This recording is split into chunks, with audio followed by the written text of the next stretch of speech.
તમે શું કહેવા માંગશો નાગરિક તરીકે? આપણે સુપ્રીમ કોર્ટનો આદેશ છે તો જય ચૂંટણીમાં એક પણ નેતાએ એકેય પાર્ટીના નેતાએ હેલ્મેટ પહેર્યો નહોતો. એમનો દંડ પહેલાં ફરજિયાત થવો જોઈએ, પછી પબ્લિક પાસે દંડ નાખે. એમાં અમે સહમત છીએ. પણ દંડનો દંડ લેવો જ પડે એ નેતાનો, બધાનો, બધી પાર્ટીના નેતા, એક નહીં.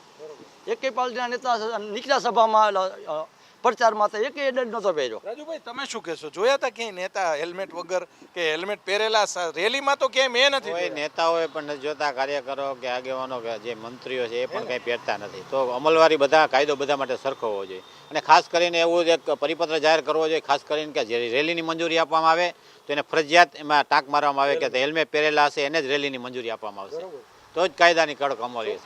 તો આની પહેલાં પણ એક વખત હેલ્મેટનો કાયદો આવેલો, તો ત્યારે સરકારશ્રીના ફરમાન મુજબ દંડ આપતા, બરાબર, મેમો આપતા. તો એવા ઘણા જોયા છે આપણે કે સરકારી અધિકારી હોય, ધારાસભ્યના જાણીતા જવડતા ભાજપમાં હોય કે કોંગ્રેસમાં હોય, કોઈ પણ પોસ્ટના હોય તો એમને માફ થઈ જતું, જવા દો સાહેબના જાણીતા છો, ફોન કરે એટલે નીકળી જતો.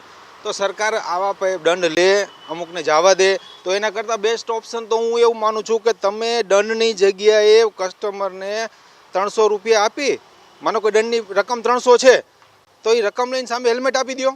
બરોબર, હેલ્મેટ આપી દીધું પછી પહેરવાનો છે.